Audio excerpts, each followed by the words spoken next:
Sayangilah kami dengan iman di hati. Jangan kau robek lagi dengan berdosa kembali.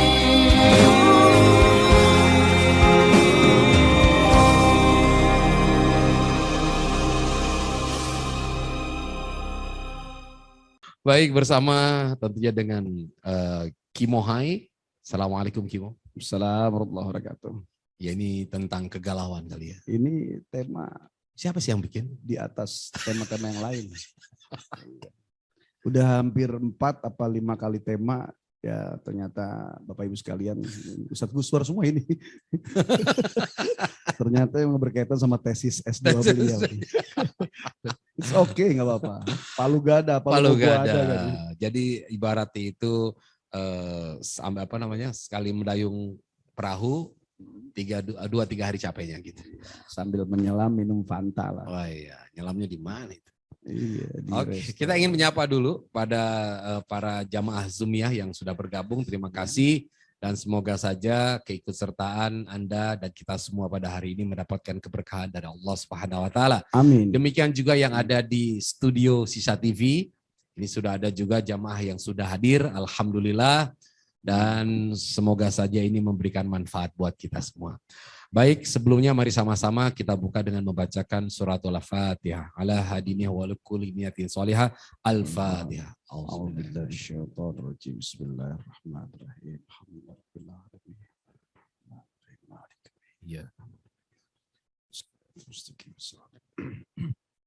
Amin. Baik, langsung saja kita akan mendengarkan lantunan ayat suci Al-Quran yang akan disampaikan oleh Kimo Hai. Silakan Kimo.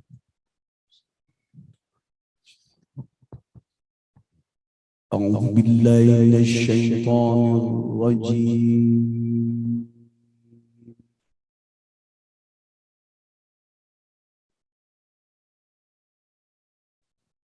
Bismillahirrahmanirrahim.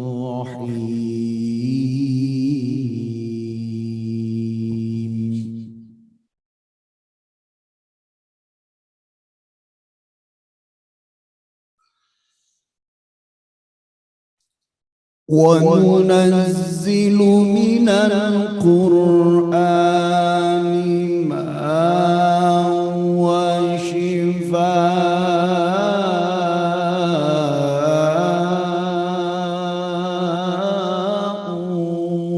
وَرَحْمَةٌ لِلْمُؤْمِنِينَ.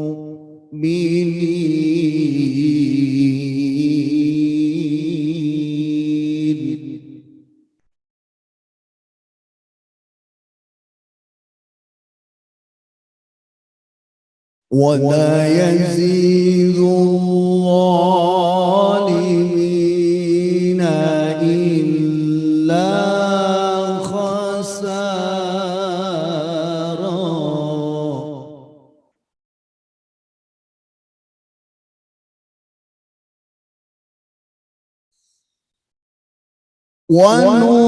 وننزل من القرآن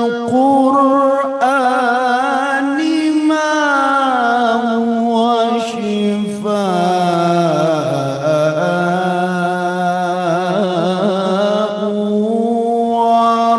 ورحمة للمؤمنين.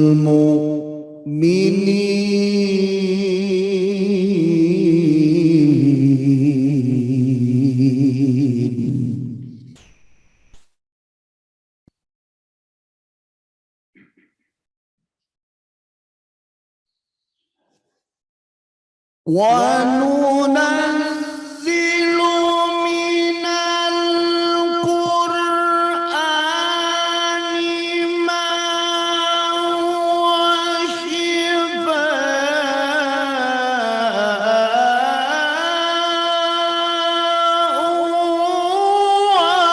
ورحمة للمؤمنين.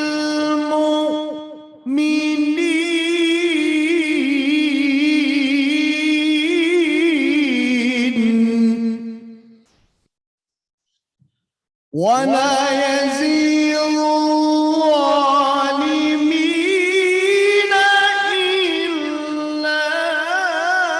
خسارا.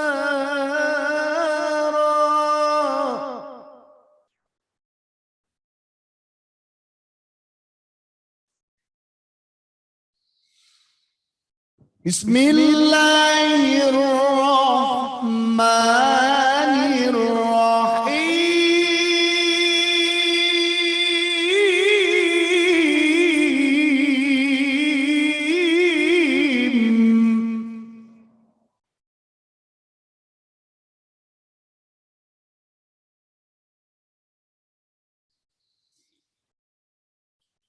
والذين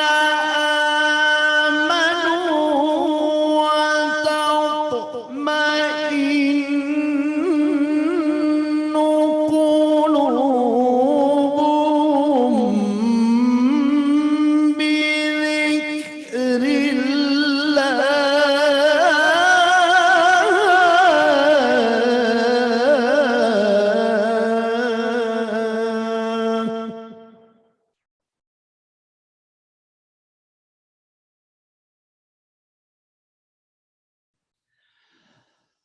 ألا بذكر الله تطمئن القلوب.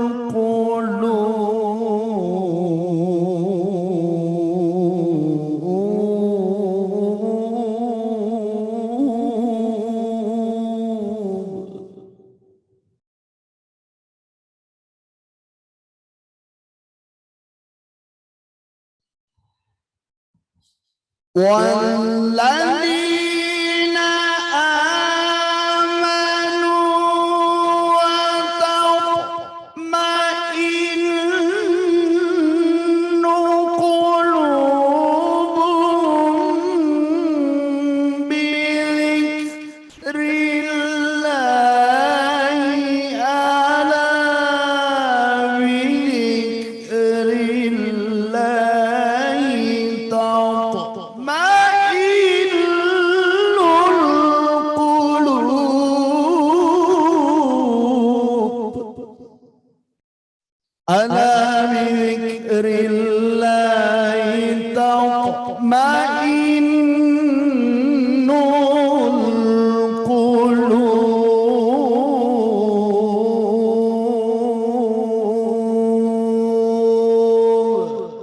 صدق الله العظيم.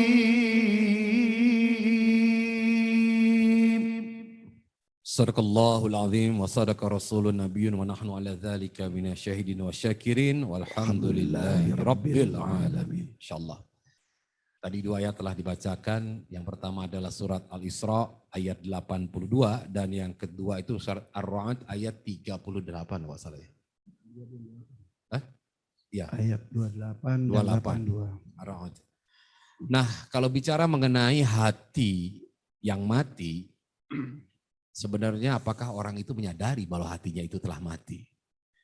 Yang paling gampang sebenarnya orang itu ketika bicara hati mati ya mungkin terkait dengan hubungan antar manusia. Ya ada orang yang merasa udah tidak bisa mencintai lagi. Ada yang merasa patah hati. Ada yang merasa sudah ilfil, sudah tidak punya cinta lagi sehingga kehidupan itu menjadi flat. Menjadi rata, ya tidak ada dinamikanya. Kenapa? Karena hatinya sudah nggak hidup lagi, sudah tidak berasa lagi.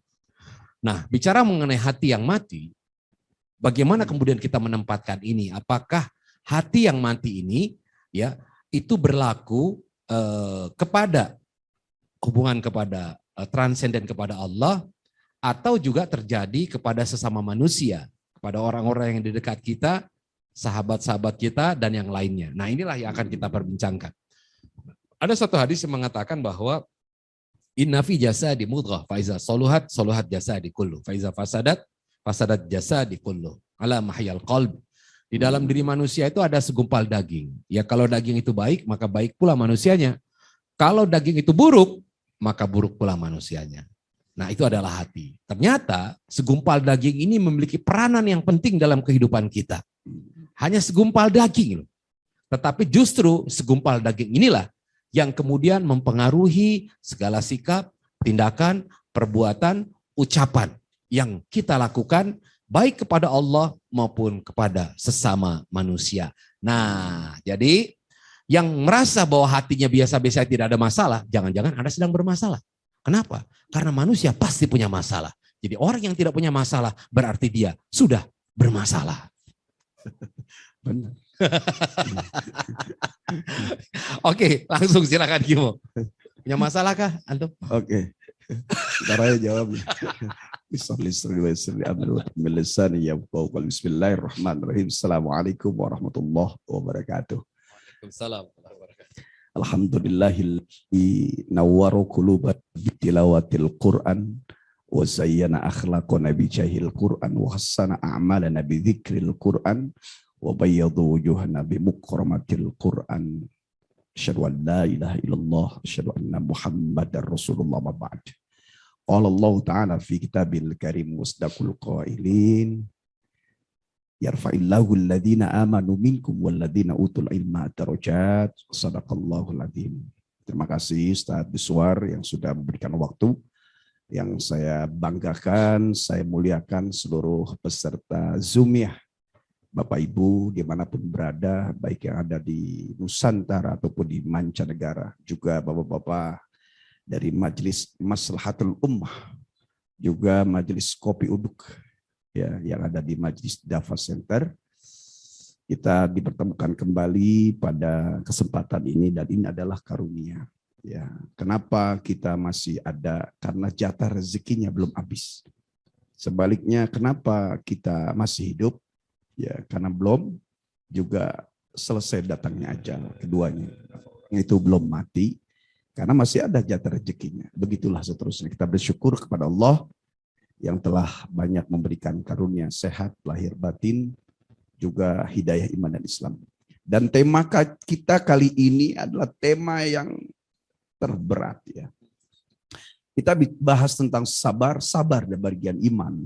Kita bahas tentang ilmu waris, faraid, ilmu tirkah, ilmu fikih, termasuk kemarin membahas tentang kenapa orang fenomena pindah agama, kemudian bagaimana orang bisa berlaku jahat.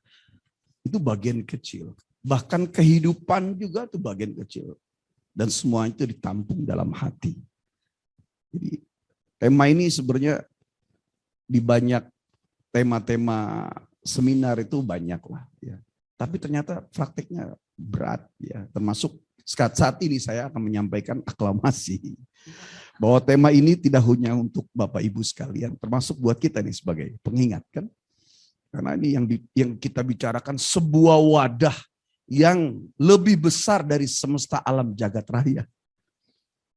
Kalau kita bicara tentang bagaimana menjadi keluarga yang sakinah, bagian kecil daripada momen-momen poin ilmu agama, baik itu tauhid, fikih, akhlak. Ya. Kalau hati itu semua masuk di dalam gitu loh. Jadi dari urusan bahagia sampai urusan yang menderita. Nah ini semuanya adalah pangkal. Sebagaimana kita bicara puasa, zakat, haji, muamalah, perniagaan. Maka pokok dasar dari semua ibadah tiangnya adalah sholat. Baik sholatnya baik semuanya. Rusak sholatnya rusak semua. Termasuk hati. Tadi sebutkan. Ala wa inna fil jasadi mudghatan idza soluhat soluhal jasadu kullu wa idza fasadat fasadal jasadu kullu. Ya. Kalau baik hatinya, baik semua dari ujung rambut sampai ujung kaki dan semua amalan tadi, sholat, puasa, zakat. Jadi lebih tinggi lagi derajatnya. Karena hati ini memang cuma satu-satunya. Orang jual ginjal, mungkin cangkok jantung, cangkok ginjal, cangkok paru-paru, limpa. Hati nggak ada loh.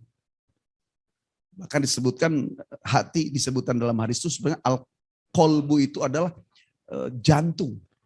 Ya, yang kalau sudah bermasalah hati ini ya sudah tamat sudah. Kita keliling dunia ketika ada masalah kikir, pelit, kemudian juga penyakit hati, terus pergi ke ujung dunia manapun, nggak ada orang yang jual toko. Gitu. Maka ketika memiliki hati yang baik, cikal bakal selamatlah dia dunia dan akhirat, karena dasar wadahnya baik. Meskipun duitnya banyak, pangkatnya tinggi, cikal bakalnya rusak, hati wadahnya itu rusak. Ya, maka rusaklah dia seluruh amalnya. Kecuali memang Allah yang membentuk dia dengan hidayah taufik berbeda. Ini lagi ngomong gini ada asap begini, ini bukan ngerokok ya, ibu-ibu yang ada di Zoom. Ini apa nih, gahru. Ya, jadi pewangi ruangan. Sangkanya kita bakar kemenyan lah biar dikipas-kipasin lagi jamaah. Lanjut. Nah, karena hati ini adalah sesuatu yang kecil. Kalau Bapak Ibu pergi ke Turki, ada namanya buah sonubar. Besarnya sekepalan tangan orang dewasa. Ya, sonubar. Bentuknya juga persis mungkin seperti hati. Kalau kita menggambarkan hati itu seperti begini. Padahal dia bentuknya memanjang. Ya, hampir mirip-mirip lah. Gambar hati yang love itu, ya itu sudah di mix dan sudah direkayasa bentuknya rata. Padahal betul seperti tangan manusia. Nah, sampai di Pekayon jadi buah sanubari. Makanya ada sebutan hati sanubari. Ya. Dan ini lebih luas dari semesta alam. Apa aja bisa masuk, bisa dipikirin dalam sebutan. Imam Al-Ghazali menyebutkan dalam kitab Ihya Ulumuddin. Karangan Al-Imam Al-Ghazali disebutkan bahwa hati manusia dalam satu detik itu diloncati sampai 7 kali. Loncat, gitu loh. Bagaimana kita itu nggak bingung. Makanya kalau ada orang ngomong, saya Ustadz alhamdulillah sehati sama suami. Dusta itu. Karena jangankan dengan pasangan, jangankan dengan orang lain. Kita sendiri aja keteteran dengan hati kita. Gitu loh. Nggak usah kita ngerjain pekerjaan. Nggak usah kita melakukan sebuah ibadah. Kita diam duduk sendiri aja. Bergejolak ini. Bahkan dalam ucapan lain Imam Al-Ghazali menyebutkan dalam 1 detik hati manusia dimasuki 70.000 sesuatu. Gimana manusia itu enggak goyang, gimana manusia itu enggak gelisah, gimana manusia itu enggak galau. Kenapa? Diamnya bergemuruh hatinya. Nah, jangankan melihat sesuatu yang tidak baik, melihat sesuatu yang baik aja hati kita menjadi tidak baik. Berapa banyak orang di luar sana yang awalnya baik, melihat kebaikan orang lain malah jadi dia enggak baik. Gitu.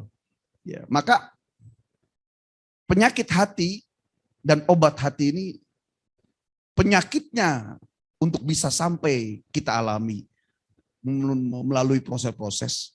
Kemudian obatnya supaya bisa sembuh melalui juga banyak proses. Oleh karena itu ada beberapa hati. Yang pertama dari mulai hati yang keras, kolbun jamid. Kenapa bisa keras? Kemudian dari kolbun jamid naik lagi dia derajatnya di kolbun qaswah. Pecah karena saking kerasnya. Kayak sesuatu kalau misalnya terlalu keras kan dia mudah pecah. Ya. Kemudian kalau sudah pecah, ambiar. Berarti dia sakit, kolbun marid. Hati sakit. Di antara tanda sakit itu kalau sudah ngeliat orang senang, susah, ngeliat orang susah, hatinya senang gitu. Dan itu nggak usah pakai kode ada di kepala. Hati kau senang, tuh orang susah. Hati ikut susah, tuh orang lagi ada yang senang. Nggak begitu dia, langsung tek. Ngeliat kesusahan orang tuh, hatinya senang, mulutnya senyum, matanya berbinar. Dan sebaliknya ngeliat orang itu senang, matanya ikut sayu, wajahnya kemudian ikut cemberut, dan bibirnya ikut langsung menekuk ke bawah itu. Seperti eye concept itu. Otomatis. Tapi kita bisa perbaiki dengan banyak hal, diantaranya nanti disebutkan di akhir. Nah, kalau itu tidak diperbaiki, lihat orang senang jadi susah, lihat orang susah jadi senang, lama-lama kalau sampai bertahun-tahun, kolbun mayit, hati yang mati, tadi tema kita. Itu. Kolbun mayit. Ini tema berat ini, kenapa? Mengobati hati yang sakit, masih ada. Mengobati hati yang keras, masih ada. Mengobati hati yang pecah, masih ada. Mengobati atau menghidupkan hati yang mati, ini tema kita semua.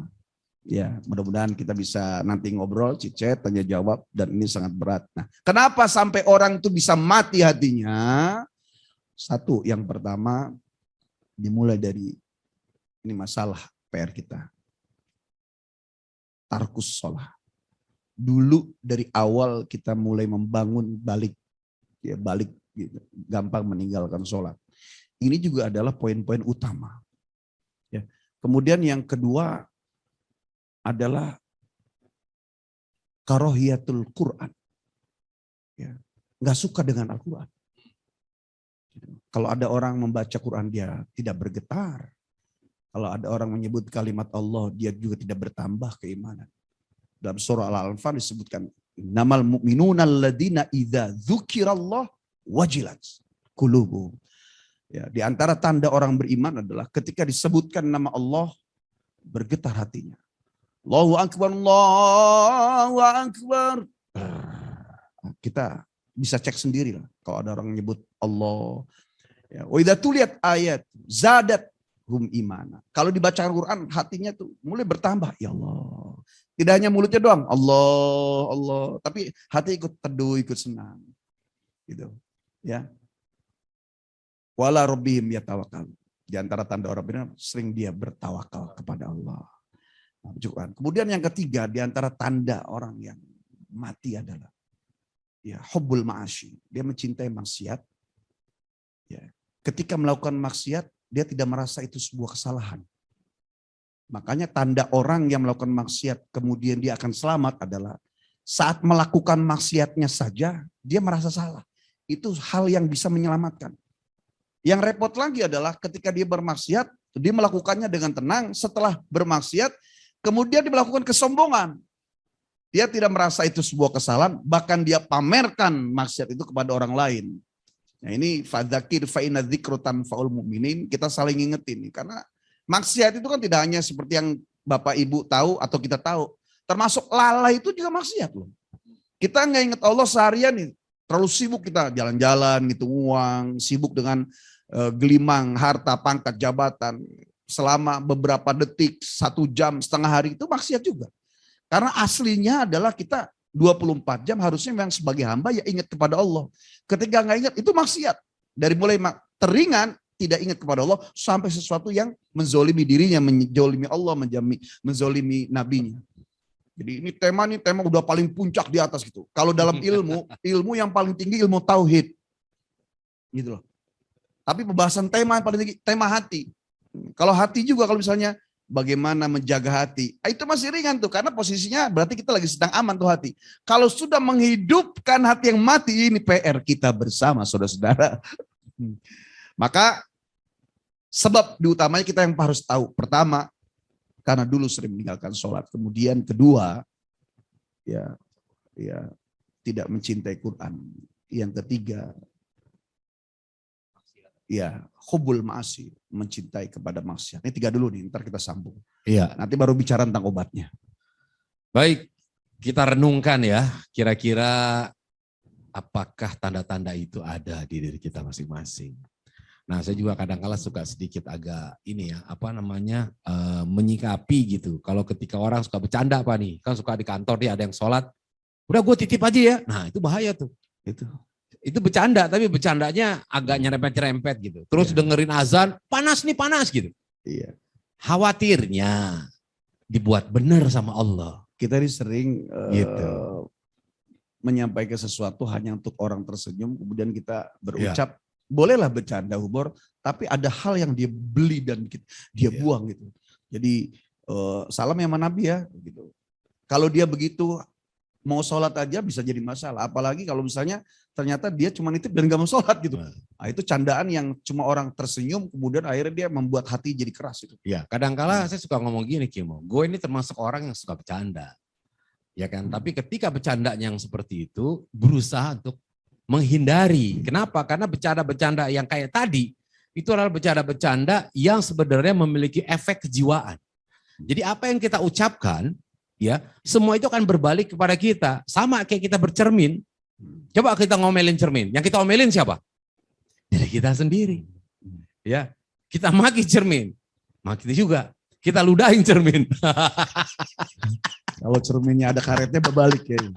Berbalik lagi. Nah tadi Kimo luar biasa loh menyampaikan tadi kutipan dari Imam Al-Ghazali yang 70.000. Jadi saya sempat merungi juga, kata Imam Al-Ghazali kan bilang bahwa akal itu adalah adalah hati gitu loh. Jadi akal itu bukan ada di sini katanya.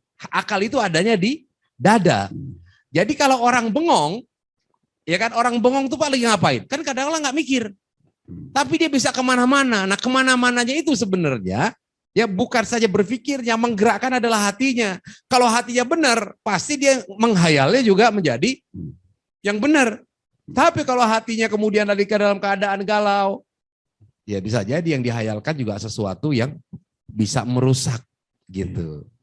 Jadi orang itu saat dia sedang awas, sedang waspada saja, dalam sekian beberapa detik itu masih bisa dia lolos kecolongan, lengah gitu loh. Jadi orang lagi sholat. Ini sholat kan berarti sedang menghadap Allah. Iya. Ya. Kenapa kita sampai bisa kecolongan? Itulah. Pertama, karena dia lalai. Kedua, dia ikuti lalai itu. Ya. Untung tidak menjadi kerusakan dalam sholat bahwa, contoh gini, Ustadz saya kan nggak bisa tidur nih kalau mau tahajud, gimana? Bapak coba aja untuk menuju tidur. Maka ngelamunnya Bapak dianggap tidur. Untung itu pada sesuatu mengejar tidur karena orang mau tahajud. Untung aja ketika sedang sholat, ya bengongnya itu tidak dianggap tidur. Kalau dianggap tidur batal sholatnya. Gitu. Nah, artinya apa?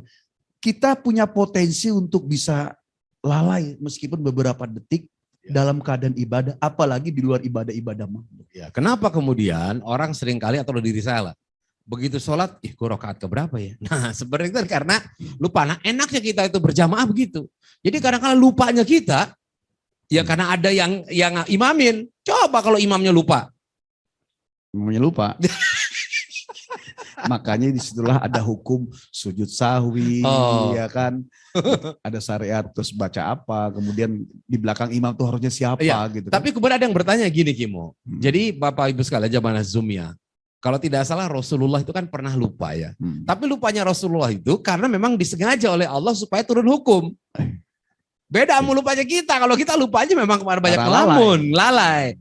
Tapi justru lupanya Rasulullah akhir muncullah hukum, salah satunya adalah sujud sahwi tadi. Gitu gimana? Ada hukum yang turun karena sebab peristiwa di bawah. Ada yang tanpa harus ada peristiwa. Manusia harus mematuhi hukum tersebut karena Allah ingin tahu setaat apa kita. Nah, kembali bicara tentang hati, ini kan sebuah wadah yang luas. Kemarin pernah dijelaskan bahwa Pak, cerita bagaimana Sunan Bonang dan Sunan Kalijaga muridnya bertanya tentang hati luasan mana, dan akhirnya Sunan Bonang menyebutkan bahwa hati manusia itu lebih luas daripada arsy, lebih luas daripada 7 lapis langit, 7 lapis bumi, dari rof-rofnya Allah, perekamnya Allah, kemudian dari lautan cahayanya, ya, lebih luas dari itu. Sekarang orang kita melewati satu tempat jarak 10 kilo aja kan banyak hal yang membuat kita lengah dan lalai. Apalagi ternyata menerawang sampai hati kita itu kecil di sini, ulunya di sini, ya, kemudian pangkalnya di sini. Kecil, tapi semua bisa masuk ke dalam kita. Dalam hitungan 1 menit, 10 detik aja kita bisa pikiran kemana-mana. Makanya untuk bisa mengantisipasi orang supaya tidak sampai kepada mati hatinya, kepada sakit hatinya, kepada pecah hatinya, kepada keras hatinya, ya, Allah nyuruh pertama kita untuk menjaga bagaimana ibadah kita kepada Allah, menjaga kitab sucinya Al-Quran dengan membacanya yang baik. Nah, kita kan PR gini adalah semenjak kita bisa baca Quran, kita nggak pernah lagi memperdalamnya. Kenapa kita baca Quran tuh monoton aja, baca begitu aja, karena nggak ada lagi yang digali. Padahal banyak hal untuk bisa menggali Al-Quran. Banyak hal ilmu-ilmu dari Al-Quran yang membuat kita ini jadi betah membaca Al-Quran. Seperti orang yang membaca dengan huruf-huruf dan harokat yang baik akan membuat kita itu betah membaca Al-Quran. Ya, belum kita bicara tentang maintenance isinya, kita baru bicara casing aja, membuat kita sudah lengah dan lalai. Ya, sehingga matinya hati yang dimulai dari sakitnya, pecahnya, dan kerasnya hati ini ya, hanya bisa diantisipasi dengan menjaga ibadah mahdoh yang baik, kemudian kitab suci Al-Qurannya itu dibaca dengan baik, dan minimal kalau seandainya kita memang meskipun tempat dosa, saat berdosa minimal kita pertama merasa dulu salah. Gitu loh. Jadi ketika kita melakukan tuh, aduh gimana ya? Hati ada begitu dulu. Nah, ketika nyaman, asik aja, kemudian entah itu karena sebab dia mabuk atau apa segala macam ketika melakukannya, ini cikal bakal orang bisa pecah, sakit, dan ujungnya mati hatinya. Kalau dalam Al-Quran disebutkan fi qulubihimul guluf. Hati yang tertutup seperti botol ada tutupnya. Makanya kemarin sebenarnya ketika tema itu menghidupkan hati yang mati, oh, ini berat bro. Dalam hati ini coba belum ngomong. Mending itu bicara hati yang sakit, hati yang pecah. Sebab sebenarnya dalam Al-Quran, kalau orang hatinya sudah ditutup, orang yang mati itu, orang yang hatinya mati itu, orang yang hatinya ditutup. Hidayahnya turun, karena ditutup, dia yang nolak. Setiap orang itu dikasih hidayah. Mau dia muslim atau tidak muslim, semua orang dikasih hidayah oleh Allah Subhanahu wa taala. Baik itu hidayah irsyad dari manusia yang soleh, atau hidayah taufik mutlak datang dari Allah, cuma terbagi hati-hati itu. Hati manusia. Kalau sudah fi qulubihimul guluf, yang hatinya itu ditutup, Allah tetap turunkan, tapi dia yang nolak. Nah, kita pada fase yang mana nih? Apakah hati kita tertutup? Apakah hati kita sudah sakit? Apakah sedang keras? Ataukah sudah mulai pecah? Yang tahu kita sendiri. Meskipun efek-efeknya orang lain yang tahu. Penyakit badan kita yang ngerasain. Aduh pinggang, aduh sakit kepala. Tapi sakit hati efeknya orang tahu. Oh si Anu mah sombong, si Anu mah pelit. Yang merasakan sakit pelit dan sombong itu dia nggak ngerasa, itu orang lain. Tetapi kita bisa paham ketika ada ayat Quran dibaca, hati kita bergetar bertambah atau tidak. Ketika disebutkan nama Allah, hati kita itu naik tidak asaknya, zauknya ngikut enggak, syuurnya bercampur atau tidak. Kemudian ada getaran jiwa, batin, hati dan iman gitu loh. Kita ngerasain, orang lain nggak tahu. Paling kita sedikit bisa tahu ketika mata kita berbinar-binar. Kemudian wajah kita ada krenyit di dahi. Wajah kemudian renungan. Kita bisa ngelihat. Tapi gejolak di dalam itu gak ada tuh. Kecuali kita sendiri. Maka yang mengobati hati tidak bisa orang lain. Harus kita sendiri. Dimulai dari pertama menjaga ibadah yang bagus. Dan itu PR kita. Yang kedua terus kita tadarus Al-Quran. Dan mencari ilmu-ilmunya. Ya, dari mulai membaca casingnya sampai mengamalkan isinya. Dan yang ketiga. Ya, sudah mulai kita banyak berzikir. Ya, nah sebelum ke situ Gimo. Jadi gini, kita tidak bisa kemudian mengkonfrontir ya. Kadang-kala kan ada orang bilang begini, lo sholat-sholat doang tetap aja sombong. Sholat-sholat terus tetap aja pelit. Gitu. Nah, bukan berarti kemudian sholatnya menjadi tidak bagus gitu. Memang pada faktanya kita mungkin mendapatkan yang kondisi yang seperti itu. Ada orang yang sholatnya rajin, tapi ngejengkelin kalau di kantor. Sering ngomongin orang, ya judes sama orang lain. Itu kan penyakit hati, Kimo, betul kan? Yang namanya judes, yang namanya suka iri itu kan penyakit hati. Padahal dia rajin sholatnya. Nah kalau tadi kan Kimo mengatakan, memulai untuk mengobati hati adalah memperbaiki ibadah-ibadah mahdhah. Salah satunya adalah dengan sholat tadi. Nah kemudian ada fakta bahwa ternyata kok ada orang rajin sholat, tapi suka ngomongin orang. Sekarang kita yang nanya, terbalik. Kira-kira yang bermasalah sholatnya atau yang bermasalah dirinya? Ya, sekarang saya tanya, masalah siapa? Jadi ketika ada orang ibadah, dia sholat, kemudian masih belum berperilaku yang sementara diminta oleh Nabi, ya. Jadi bukan sholat yang bermasalah. Jangan berhenti sholatnya. Ada masalah dengan cara dia sholat. Gitu. Ada masalah dengan cara dia sholat. Sebab kalau orang baca Quran aja nggak pernah habis. Hati pangkal dari kehidupan manusia dari ujung rambut sampai ujung kaki. Sholat tiangnya agama. Lah sekarang kalau misalnya orang belajar puasa nggak habis-habis ilmunya. Belajar haji juga nggak habis-habis. Belajar Quran nggak habis-habis. Bagaimana dengan belajar sholat yang menjadi tiang agama? Nggak boleh berhenti Pak. Meskipun kita sudah hafal bacanya dari takbir sampai salam. Kemudian gerakannya ya. Nggak boleh berhenti dengan sholat. Ketika ada orang sudah sholat kemudian masih buruk, ada masalah dengan sholat. As-sholatu imaduddin. Ya, faman akoma fakot akomaddin, faman taroha fakot hadamaddin. Sholat tiang agama. Kalau dia mendirikan sholat, maka dia mendirikan agama pada dirinya, juga mendirikan agama secara umum. Kalau dia meninggalkan sholat, dia menghancurkan agama iman pada dirinya, juga menghancurkan agama secara utuh, secara umumnya. Jadi kalau ternyata amalan-amalan sholat itu ternyata belum bisa membuat hati ada masalah dengan sholatnya. Makanya sholat itu terbaginya ada sholat. Ngerjain sholat, yang penting sholat. Yang kedua, hifzus sholat. Jaga sholat. mulai dijaga sholat. Kemudian yang ketiga adalah iqamus sholat. Ini maksud sholat mah sholat, tapi kelakuan mesti kayak gitu aja. Karena belum iqamus sholat. Bisa jadi dia hifzus sholat, sudah menjaga sholat. Bisa jadi dia ada usolah, sudah melaksanakan. Nah, kenapa dia masih begitu? Belum iqamus sholat, belum mendirikan sholat. Karena dengan sholat itu sendiri adalah ya di dalamnya ada banyak ilmu, disiplin, kemudian tawadu, kemudian juga kompak. Kemudian juga sabar. Imam belum sujud ya jangan sujud. Itu kan belajar sabar. Ya. Kemudian dia nggak merasa lebih yang lain. Gerakannya sama, segala macam sama. Oh, kalau ada orang beribadah, kemudian dia beramal, amalnya, tubuhnya, gerak-geriknya, akhlaknya belum bagus, sementara dia rajin, masalahnya ada di sholatnya. Begitu juga dengan hati manusia. Gitu loh. Ketika ternyata dia beramal soleh, kemudian dia masih bermasalah, ada masalah dengan hatinya. Dan itu nggak ada kaitannya ketika ada, kita sering dengar, nih orang ini dia nggak ibadah tapi baik. Beda tuh pecahannya. Ya, betul, betul. Ya. Lebih baik saya nunggu baik hati dulu deh. Nggak bisa, nggak ada yang tahu tentang hati. Nggak boleh kita bersembunyi, saya hijabi hati dulu deh sebelum saya hijab rambut. Nggak ada urusannya. Kenapa? Poin-poin ibadahnya itu terpisah-pisah gitu.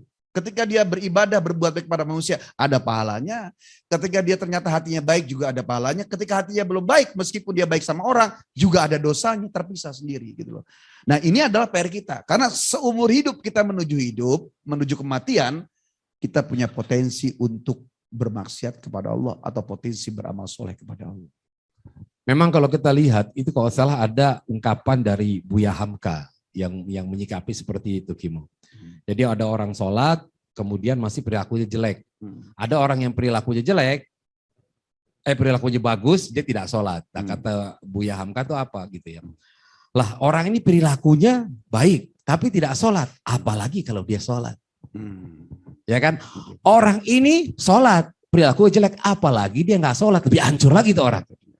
Jadi yang disalahkan bukan sholatnya. Bagaimana personal itu melaksanakan sholat, sehingga dia mampu berbuat keburukan, jadi masalahnya pribadinya. Terkadang orang ini menyalahkan, saya emang nggak mau berhijab, kelakuan saya masih kayak itu. Ngapain tuh kayak dia tuh berhijab, tapi kelakuannya bukan itu. Nggak ada urusannya dengan hijabnya, karena dia bermasalah dengan dirinya. Hijabnya belum membentuk dirinya. Nah kita yang memang merasa diri kita baik, lebih hebat lagi kalau sudah mulai berhijab.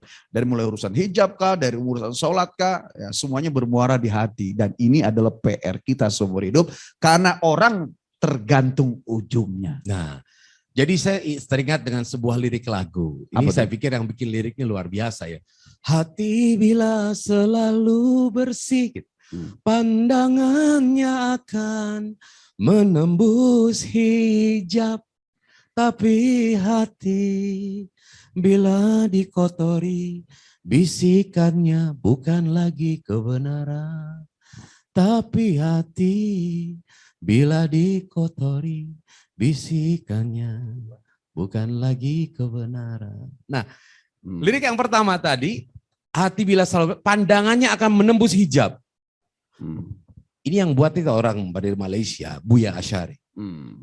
Ya, pemimpin Arkom waktu itu kalau tidak salah ya. Darul Arkom. Darul Arkom.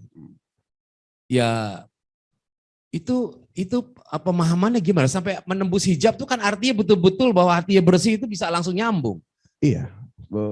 Bahkan dinamonya manusia untuk supaya bisa hubungannya langsung dengan Allah tuh hidup. Ya. Kalau dia berdoa cepat ditangkap, didengar, diijabah gitu loh. Itu dimulai dari hati, kebersihan hati. Nah, hati yang bersih itu adalah ketika dua hal. Satu, kebaikan kepada Allahnya terjaga karena hak Allahnya dipenuhi. Kebaikan kepada manusia juga terjaga karena hak manusia dipenuhi. Makanya ada hakullah, ada hakul adami. Ada hak Allah, ada hak kemanusiaan. Itulah yang ujungnya akhirnya hablum minallah, hablum minanas gitu. Nah, ini sangat luas. Orang dia bermasalah dengan Allah, ya maka bermasalah juga dia dengan manusia. Orang bermasalah dengan manusia sangat bermasalah di hadapan Allah. Karena apa? Karena kita bilang sangat. Karena orang ketika berdosa dan Allah datang sekali selesai sama Allah. Taubatan nasuha, udah Allah bukakan pintunya lagi. Tapi kalau orang bermasalah dengan manusia, gitu loh. Maka bagaimanapun amalnya hebat, ya, dia bangunlah rumah ibadah, dia bangunlah jalan yang bisa membuat ibadah dia dan beberapa kelompok ibadah itu bisa baik. Tapi dia bermasalah dengan satu orang aja, pintu langit tertutup. Gitu. Seperti ada ucapan cerita dari guru-guru kita, dosa seumur hidup 60 tahun dia beribadah, 60 tahun dia maksiat aja, maksiat ya, pagi siang malam. Bahkan kalau dia mampu bermaksiat saat tidur, dia akan lakukan itu. Sekali ngadep ke Allah, ya Allah, aku atubu ilallah, atubu ilaika, aku taubatan nasuha, taubat kepadamu ya Allah. Apa kata Allah? Dipanggil seluruh malaikat, hai malaikatku, lihat si fulan, ngaku betul aku Tuhannya, atas semua dosa maksiat melakukan, dia buka di hadapanku. Dia mengakui kesalahannya, dia berjanji tidak mengulangi dan dia akan berbaiki dalam taubatan nasuha. Aku bangga kepadanya. Maka rontok semua marah dan murkaku, berganti kasih sayang. Maksiat setinggi gunung, sedalam lautan, seluas samudra. Sekarang ada orang, ya, amalnya banyak, ibadah dilakukan. Kalau dia bisa tidur dalam ibadah, bahkan tidurnya adalah ibadah, dia lakukan gitu. Ya. Tapi sekali dia berbuat salah kepada orang, karena sebab hati yang salah gitu, meskipun ibadah, karena korelasinya itu tidak ada. Ketika hati baik, dia masih bisa berbuat salah kepada manusia, entah itu aniaya atau kezoliman, mengambil hak yang misalnya tidak selayaknya milik dia. Ya, kemudian datang kepada Allah, menangis dia sampai 3 hari 3 malam atau mungkin 1 tahun tidak angkat kepalanya dari sujud. Ampuni aku ya Allah, ampuni aku. Apa kata Allah? Ntar dulu bro. Ya, kau bermasalah dengan satu orang, selesaikan dulu dengannya, baru kau datang lagi kepada aku. Itu semua berawal dari hati yang keras, pecah, sakit dan mati. Ya. Jadi cara mudah melihat ya Pak ya adalah apakah pertama kita mudah memaafkan orang? Itu salah satu indikator. Meminta maaf berat, tapi memaafkan jauh lebih berat. Kalau kita meminta maaf, jelas kita salah, wajib meminta maaf. Tapi kita memaafkan, kita nggak salah. Orang itu udah benar salah, ya, dia udah nyebelin segala macam. Tapi begitu kita memaafkan, ya, makanya jauh lebih berat daripada meminta maaf. Karena meminta maaf sudah wajib, tetapi ya memaafkan ini adalah sesuatu yang sangat mulia, gitu. Nah, jadi mungkin salah satu indikatornya seperti itu. Ya kan kalau kita udah sebel kan gitu kan, 7 turunan, 5 tanjakan, 3 belokan, nggak akan gue maafin. Waduh, itu udah kayak begitu. Hati-hati. Kenapa? Karena jangan sampai akhirnya lantaran ya kita tidak ingin memaafkan, terlepas dari hubungan dengan Allah tadi ya Kimo ya. Artinya sikap memaafkan itu adalah sesuatu yang lebih baik daripada meminta maaf. Maksudnya derajat apa, benar nggak kayak begitu? Iya, jadi ada 2 hal. Satu, ada orang yang bersalah, kesalahan itu berkaitan hanya dengan kemanusiaan. Ada juga kesalahan yang berkaitan dengan urusan iman ya. Kayak dalam sebutan guru-guru yang disebut, marahlah ketika Allah marah. Ya, dan mencintailah ketika Allah mencintai. Kadang kita ini kan suka, saya paling senang deh kalau ada orang, dia buat standar sendiri, padahal belum tentu baik menurut Allah gitu loh. Kita manusia kan suka buat standar sendiri, khususnya misalnya contoh orang lagi nyari jodoh lah. Gue paling seneng deh cowok tuh begini-gini, ya itu buat masalah sendiri. Karena sementara di Quran tuh sudah ada standarnya, memilih jodoh bagaimana gitu loh. Dia buat sebuah aturan sendiri yang makin sempit kriteria itu. Termasuk ketika orang nih benci, bencilah ketika Allah benci. Ya, cintalah ketika Allah cinta. Nah, kita sering terbalik. Mencintai yang Allah benci, membenci yang Allah cinta gitu loh. Makanya disebutkan apa yang menurutmu baik, belum tentu baik menurut Allah. Apa menurut buruk, ya belum tentu buruk menurut Allah gitu. Jadi patokannya tidak hanya di situ. Nah, ini sangat complicated ya. Karena kita sedang duduk begini pun kita ada masalah dengan hati. Kegelisahan galau. Apakah nanti yang saya sampaikan sesuai enggak yang ada di konsep kepala?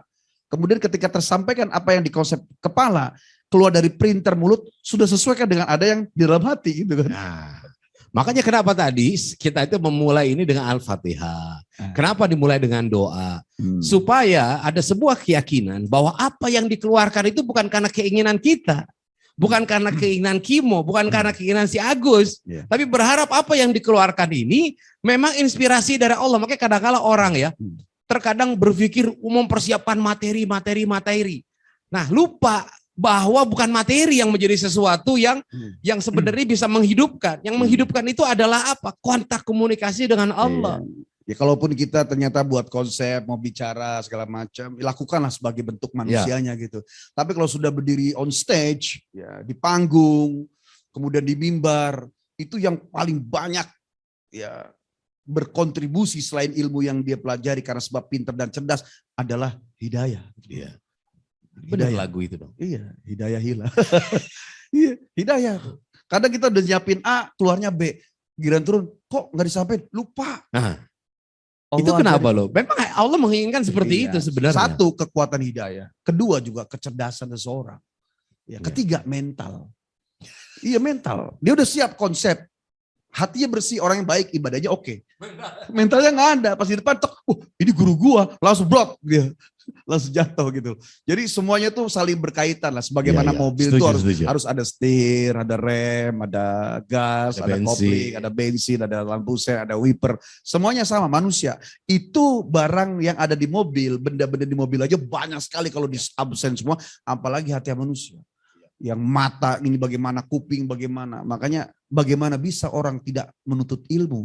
Bagaimana bisa orang tidak mencintai ulama. Bagaimana bisa orang tidak senang dengan masjid. Bagaimana bisa orang tidak dekat dengan ulama. Duduk jadi orang soleh. Sementara hidup ini 1 menit ke depan aja dia bisa bergejolak. Masya Pilihan Allah. kanan apa kiri gitu loh. Makanya minimal kalau kita memang kotor hatinya. Dikit ilmunya. Pendek langkahnya.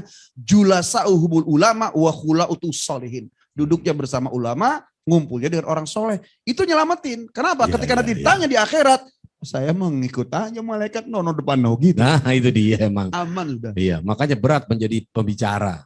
Bagus saya jadi host kan. Tema ini berat. Untungnya tadi udah kasih judul. Yuk ini sama-sama tema buat kita juga ini. Tapi menarik emang. Tadi Kimo itu menganalogikan dengan kendaraan ya. Coba Bapak Ibu sekalian. Ini mobil mewah. Sebut apa semuanya mobil mewah. Canggih segala macam. Keluaran terbaru. Bahkan pakai tenaga listrik. Gara-gara benda kecil yang namanya pentil. Coba kalau nggak ada pentil. Bisa jalan nggak tuh mobil? Berapa sih harga pentil? Dibandingkan dengan mesinnya. Segala macam. Jadi jangan kemudian kita menganggap remeh orang lain. Di hadapan kita dia kecil, belum tentu di hadapan Allah. Ya ketika Rasulullah bukan ditegur, mungkin apa ya? Yang surat Abasa itu kan. Ya karena itu mungkin bisa diperjelas. Bukan berarti Rasulullah itu hatinya gimana, memang sudah. Tapi justru itu pembelajaran buat kita. Jangan pernah meremehkan orang lain. Betapa banyak peristiwa-peristiwa, kejadian-kejadian pembunuhan itu terjadi. Kenapa? Karena kita meng-underestimate, merendahkan orang lain. Dan itu bahkan termasuk kesombongan. Oh. Karena sombong itu dua. Satu, menolak kebenaran dari Allah. Kedua, meremehkan orang lain. Jadi sombong itu bukan orang pamer ini, punya ini yang baru. Bukan. Itu ujub. Tapi kalau disebut sombong tuh ngeremehin orang. Gue tahu lu, gue tahu saldo lu, gue tahu ilmu lu, ketakar lu, kebiasaan. Itu kesombongan. Dan itulah karena sebab sifat itu iblis dikeluarkan dari surga. Bayangin. Hidup 500.000 tahun dalam surga. Jadi imam malaikat dan mengajari ilmu tauhidnya malaikat. Ya selama 50.000 tahun. Hanya karena sebab. Dua. Satu. Menolak kebenaran perintah Allah. Kedua. Meremehkan Adam sebagai makhluk baru. Ya, dosa 1 kali dikeluarkan dari surga selama-lamanya. Insya Allah hati-hati, dan kadang-kadang penyakit ini juga menjangkit di kalangan-kalangan penceramah, kalangan dai, di mana mulai ada persaingan gitu ya. Jadi semuanya bermanfaat, semuanya itu ada jenjang, tapi itu bukan berarti kesombongan. Kayak misalkan kapten, ya kan mengemudi pesawat. Gitu. Kalau dia selalu merasa di atas, bro. Iya, memang. Karena di pesawat. Iya, itu dia. Orang lain di bawah. Dia bukan sombong, kerjaannya di atas. Kerjaan di atas. Nah, by the way, kenapa kemudian di dalam Al-Quran disebutkan ya, laqad zara'na li jahannama katsiran minal jinni wal ins lahum qulubun la yafqahuna biha walahum a'yunu la yasma'una biha yubsiruna biha walahum azanu la yasma'una biha ulaika kal an'am bal hum adall ulaika humul ghafilun. Tahukah engkau pengisi neraka jahanam itu apa? Mereka yang memiliki mata gitu ya, yang tidak melihat, telinga tidak untuk mendengar. Nah sesungguhnya apa? Sesungguhnya bahwa dia itu hatinya telah mati. Ujung-ujungnya hati tetapi. Balhum adall. Jadi orang tidak bisa melihat orang lain, tidak bisa menghargai orang lain, seringkali berbicara yang kasar, seringkali kemudian mendengarkan hal-hal yang barangkali yang hanya sifatnya ingin membahagiakan dia, itu ternyata ujung-ujungnya karena hatinya yang kotor. Dan itu menjadi penghuni Satu, neraka jahanam. merasa lebih. Kedua, merasa di atas. Ketiga, merasa paling. Kemudian yang paling sangat-sangat luar biasa kejahatan adalah kebalikan dari husnuzon, yaitu su'uzon, buruk sangka. Sepertinya buruk sangka kepada orang. Orang yang sering buruk sangka kepada manusia, hakikatnya dia buruk sangka kepada Allah. Bahwa apa yang dia alami itu seolah-olah dia tidak terima protes kepada Allah karena sebab perilaku orang lain yang menurut dia tidak dipercaya, ujung-ujungnya berawal karena sering melatih nggak percaya sama manusia, nanti dia lama-lama akan tidak percaya kepada Allah gitu. Makanya dijaga. Kemarin gini, fakum bizawahir wala nakum bisarair. Manusia berhukumlah dengan yang nyata di depan mata, jangan berhukum dengan sesuatu yang tidak terlihat. Contoh, Nabi waktu itu menyampaikan ada perang, kalau nggak salah itu perang bukan Khandaq ya. Tabuk. Nanti bukan, antara Tabuk ya. Kemudian Nabi mengumumkan, ayo kita telah turun perintah ayat berperang. Ada 3 kelompok orang datang. Satu, istri saya sedang sakit. Datang lagi, kemudian saya sedang tidak punya uang. Datang lagi, saya sedang dalam keadaan payah, tidak punya waktu. Nabi bisa aja nanya, Jibril, itu orang benar apa enggak? Nabi nggak lakukan. Apa yang disampaikan oleh si A, Nabi mendengar. Ya, hanya orang itu yang berbohong, konsekuensi. Ketika ternyata perang, menang, pulang, yang 3 ini tiba-tiba repot juga, ikut senang. Turun ayat. Ini asbabun nuzul, turun ayat, mereka untuk tidak didengarkan semua. Tidak dimaafkan ampunannya. Jadi orang-orang itu ditutup oleh Allah. Artinya gini, ya kita ngajak orang, Pak ngaji yuk. Duh saya lagi ada kerjaan nih nggak bisa. Dalam hati kita, oh ya sudah lolos aja, berangkat. Nggak usah dalam hati itu, bohong itu orang pasti lagi mau pergi kondangan, mau pergi. Nggak boleh gitu. Ya yahkumuna bizahir. Fakum bizahir wala nahkum bisar. Berhukumlah dengan yang nyata, jangan berhukum yang tidak nyata gitu loh. Karena nanti lama-lamanya kalau dipupuk lama-lama akhirnya dia buruk sangka kepada Allah Subhanahu wa taala dan itu bermasalah gitu. Meskipun dia sholat tiap saat, haji tiap tahun, umroh juga diisi tiap tahunnya, kemudian juga sedekah segala macam, hilang semua Allahnya. Kenapa? Karena dia mendahulukan apa yang di hatinya, keburukan jiwa yang menodai hati yang buruk jadi raja sehingga hilang iman dan ilmunya gitu. Bahkan katanya, saya nggak tahu ini ya, ada dalilnya seperti apa. Ketika kita melihat seseorang itu dalam keadaan yang tidak benar, maka berusahalah untuk mencari, bukan mencari kesalahannya gitu loh. Ada nih orang jalan sepoyongan, dia bilang, wah, si Iwan lagi mabok, jalan sepoyongan. Mungkin dia begadang kali. Enggak kok, megangnya dia botol. Alah, itu kan botol biasa. Kagak, itu botol minuman keras. Oh, di minuman keras salah lihat kali. Itu mungkin botol isinya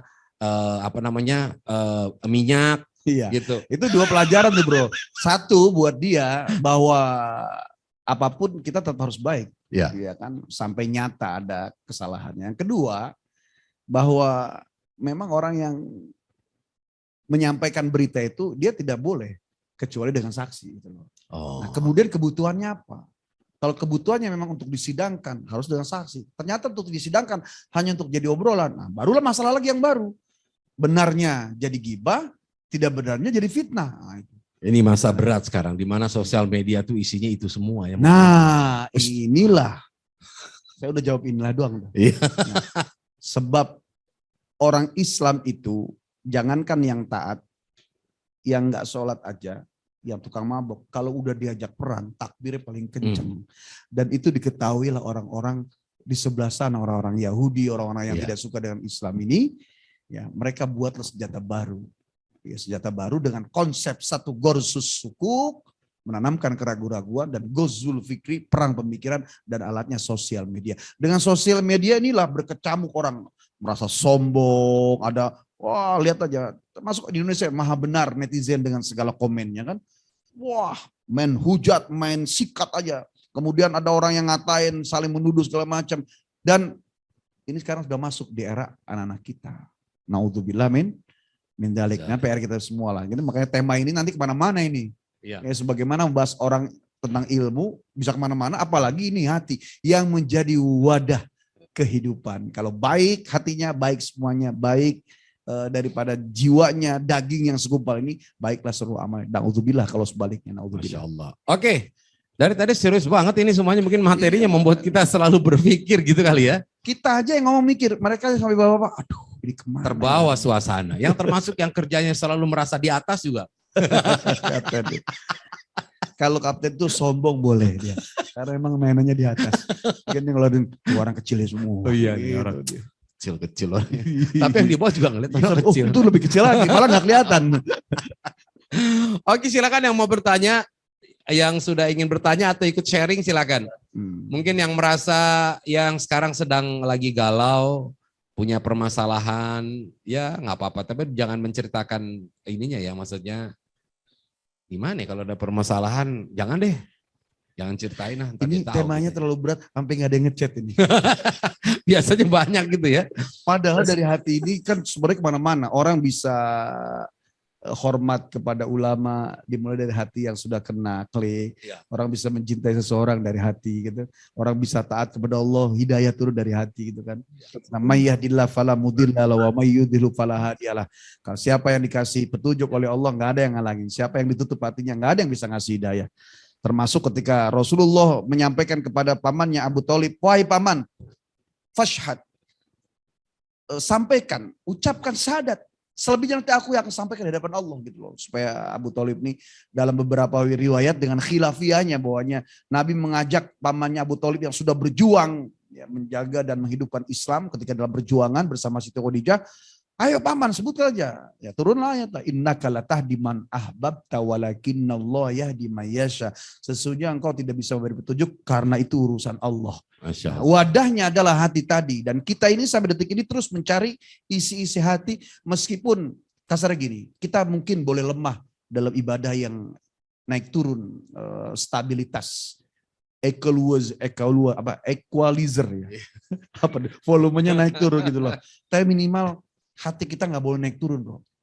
Oh, Baik aja baik. datar ya. Ya, nggak ada kita mau jahat orang. Bahkan ketika orang. Makanya ini ujungnya adalah Masya dari Allah. semua itu adalah akhlak. Hmm. Akhlak seperti akhlak Nabi, akhlak pun hasan, akhlak yang baik. Yang kalau Nabi disakiti, Nabi gak balas. Dan itu butuh hati yang kuat. Yang kedua akhlakun karimah, akhlak yang mulia. Yang kalau Nabi disakiti, Nabi mendoakan dengan kebaikan-kebaikan. Kemudian yang ketiga, akhlakun azimah, akhlak yang agung. Kalau Nabi disakiti, Nabi balas dengan kebaikan-kebaikan. Nah, Masya kita Allah. yang mana? Sebenarnya analogi sehati itu gampang Pak. Sekarang ibarat itu kalau hatinya itu sudah sakit ya, berpenyakit dalam hati. Ibarat kamar mandi. Kecil kan WC ya.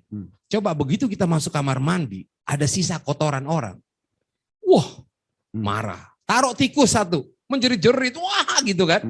Karena sempit. Coba kita di lapangan yang gede. Di sana ada tai kebo, ada tikus, ada ular, kita biasa aja. Kenapa? Karena luas.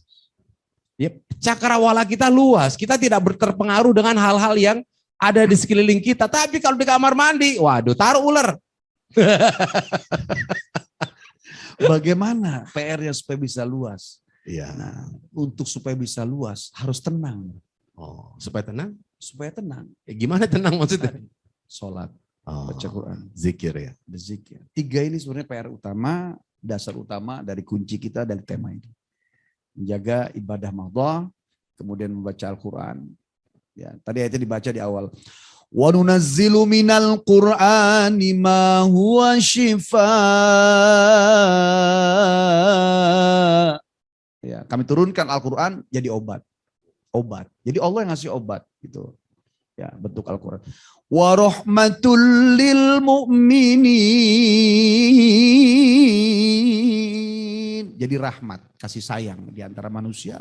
Dari Allah turun kepadanya, dari manusia antara manusia. Kemudian ayat yang selanjutnya dari Ar-Ra'd, ya disebut ayat 28 ini.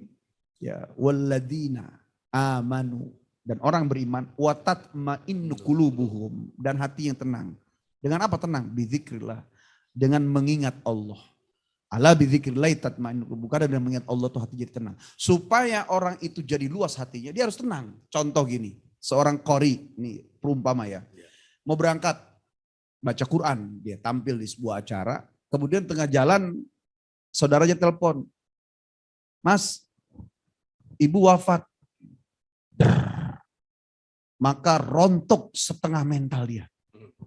Setengahnya lagi, ya tinggal keuntungan dia aja di atas panggung. Jadi orang mau baca Quran tuh harus tenang, gak banyak bicara gitu. Ya sama, saya mendengar Ustadz Arifin Ilham almarhum itu, dia kalau mau naik ke mimbar itu gak banyak bicara, dia macam baru naik dia sudah. Karena nyambungin sinyal, frekuensinya ke Allah. Beda sama kita ya masih naik jalan. Iya, itulah. Mau tampil ketawa, ini Ya, ketawa. karena gitu. kan beda tema. Kalau Ustadz Arif bilang zikir almarhum ya. Beliau tausiah. Jadi membentuk suasana itu harus begitu. Iya, Justru kalau kita harus banyak bergaul, iya, supaya melihat jamaah ini punya masalah sepertinya apa sih, ketawa-ketawa Cek? sebelum Iya. naik panggung. Sepertinya bercanda sebelum, padahal sebenarnya supaya nggak grogi di panggung kan gitu. Kita tuh sebenarnya bertawa itu adalah mentertawakan diri sendiri sebenarnya. Seperti Syekh Bahlul. Ya, jadi hati itu begitu luas sampai tidak bisa ditebak oleh siapapun. Meskipun wajah itu adalah jendela hati. Orang bisa Cermin ya. tahu hati manusia itu seperberapa persennya, 0,0001 itu lihat dari wajahnya. Yang Coba hebat. sekarang kalau yang ada di sini, kalau Kimo melihat kira-kira bermasalah nggak di hatinya? Nggak usah kita ngeliat Bapak, kita ngeliat masalah sendiri nih kok di hati kita. Oh iya. Ini masalah, Iya, kalau saya lihat sih di sini nggak ada masalah, ini semuanya lancar. Insya Allah. Amin. Alhamdulillah. Iya kan, liatin cahaya, wajahnya bercahaya. Ini wajah-wajah penghuni surga semuanya. Dari apa namanya, Makassar ini, tuh lihat, Masya Allah. Wah, Masya Allah. Arimatea. Arimatea Makassar. apa Latif? Ada kalau Barongko. untuk maling ini Son, untuk maling. Barongko mana Barongko? Barongko. Aduh, itunya nasi kuningnya luar biasa itu, tidak ada di tempat lain. Untuk maling semua hadir. Ikannya juga, aduh. Nasi Nasi kuning kuning Pak ayam Ustaz. belanga. Habis Ustaz. Waduh, ini membuat kita lapar ini. Itu tapi luar biasa. Ini loh apa, nasi kuningnya sama ikan itu masih menempel di lidah saya sampai saat ini rasanya. Itu kalau itu kelebihan memang tuh kan. Intinya memang minta dikirim Pak. Datang lagi. Masya Allah. Ya Bapak Ibu sekalian, ini tema ini mudah-mudahan bukan kita berat kemudian kita menutup ataupun meremehkan karena merasa berat gitu ya. Tapi ini jadi acuan buat kita. Bahwa untuk supaya bisa kita melanjutkan kepada hablum minallah, hablum minan nas, Iya. kemudian menutupi dari hakullah dan hakul adami, kemudian juga balancing antara amal dunia dan amalan akhirat, supaya Rabbana atina fid dunya hasanah wa fil akhirati hasanah. Juga bahkan ketika itu semua tadi yang saya sampaikan enggak ada, saat kita nggak punya kebutuhan apapun, hanya pengen main sendiri aja, ya kita manusia masih bisa bermasalah dengan hatinya. Masuk ruangan gelap, matiin lampunya, tutup pintu, kedap suara, atau mungkin ber-AC sekalipun, gitu, sendirian dengan baju hitam, ruangan hitam, hati kita itu bagaimanapun kotor tetap dia bergejolak. Gitu. Bahwa dengan berzikir itu hati akan menjadi tenang. Nah, pertanyaan saya, zikir yang seperti apa yang bikin hati itu tenang? Dulu banyak orang yang protes ya. Ada yang protes ke yang namanya zikir berjamaah, katanya tidak ada dalilnya dalam Al-Quran. Nah, saya teringat waktu itu Ustadz Arifin Ilham tuh bilang begini. Sebenarnya zikir berjamaah ini adalah cara, metode untuk menumbuhkan semangat berzikir. Gitu. Jadi ginilah, kayak anak kecil ya. Anak kecil tuh lagi nggak mau makan nih. Ya kan? Tapi kemudian diundang teman-temannya, makan di suatu tempat, entah di KFC misalkan, atau di McD. Makan nggak kira-kira tuh anak Pak? Ikut makan. Kenapa? Karena barengan. Ya, bersama. Oh, barengan. Ya barengan, jadi ada kebersamaan. Bukan Jadi barongko. bukan barengan. Jadi saya punya cerita, itu teman saya waktu SMA. Bangor banget. Ketemu lah, ternyata dia waktu itu sudah meninggal juga. Ya, Allah yarham, insyaallah diampuni dosa-dosanya, namanya Kadafi. Dia cerita pertama kali diajak istrinya ke pengajian Ustaz Arifin Ilham tiap malam tahun baru. Dia datang bersamaan. Istri jadi pengajian, dia mau nongkrong. Begitu ditanya sama istrinya, "Bang gimana bang?" "Oh Masya Allah, bagus ya." Pada nangis semua, padahal mah dia kagak. Nah karena dia bilang bagus, akhirnya bisa bilang, "Wah kalau gitu datang lagi bang." Datanglah ke pengajian dulu yang ada di perumahan. Datang di sana. Nah kalau di perumahan Pak, dulu Ustaz Arifin Ilham itu, kalau kita sudah masuk nggak bisa keluar. Kenapa? Karena kredit orangnya sudah nggak ada lagi yang bisa minggir gitu, ngerokok nggak ada bisa. Akhirnya terpaksalah dia terdiam di situ. Nah kemudian dia merasakan adanya terjadi sesuatu yang aneh terhadap dirinya. Awalnya dia biasa, pas saat berzikir, tiba-tiba dia nggak tahu kenapa dia terhanyut dan ikut menangis. Dia tidak tahu kenapa alasan saya menangis. Nah artinya apa? Suasana itu ngebentuk. Jadi ketika orang bertanya, ini nggak ada dalilnya. Karena dia ngomong kayak begitu tuh. Ya kan? Ikuti aja dulu. Kenapa? Karena dengan berzikir ini akan menumbuhkan keinginan untuk berzikir. Cuma memang, nah ini juga Ustaz Arifin bilang, jangan sampai ketika kita berzikir selalu dengan beliau, kemudian tidak bersama beliau seolah-olah jadi tidak afdol. Ini yang bahaya.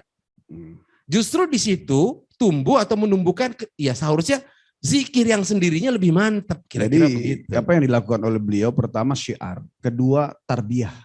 Ya. Syiar memang harus gaung gitu loh. Yang kedua tarbiyah dalam rangka untuk melatih kita ketika nanti di rumah ya begitu gitu loh. Dan itu pasti ada manfaatnya ketika nanti seseorang di akhir hidup, ya ketika orang nggak tahu. Karena orang menuju kematian itu ada dua. Satu peristiwa sakaratul maut, mabok payah menuju kematian. Kedua naza, proses pencabutan nyawa. Nah ketika naza itu sudah nggak ada kesempatan lagi untuk taubat. Nah, sebelumnya sakarot itu masih mungkin beberapa jeda menuju dicabut nyawa. Hanya saja dia dalam keadaan nggak sadar. Dan dia nggak tahu kakak ibunya di mana, cuma ngeliatin aja. Nah, disitulah setan berperan.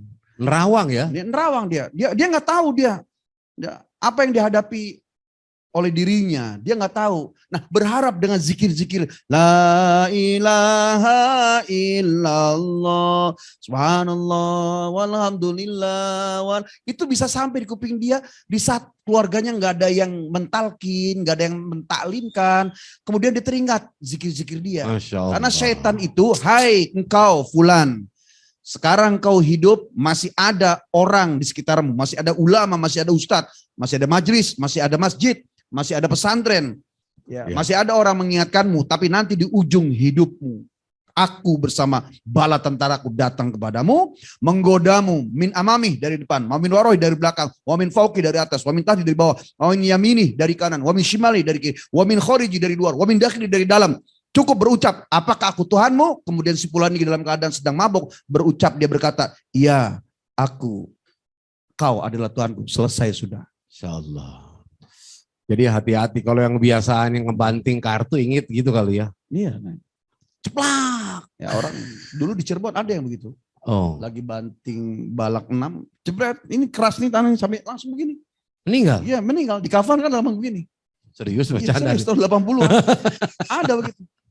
Yang di Cirebon tetangga. Naudzubillah min dzalik ya Allah. Ngeri. Ya, selamat datang pada bapak-bapak ya bersama-sama. Insyaallah alhamdulillah semakin ramai pengajian kita ini ya. Mudah-mudahan keberkahan diberikan Allah Subhanahu wa taala kepada kita. Baik, ini kok nggak ada yang nanya ya? Makassar. Lagi pada merenung semua kali.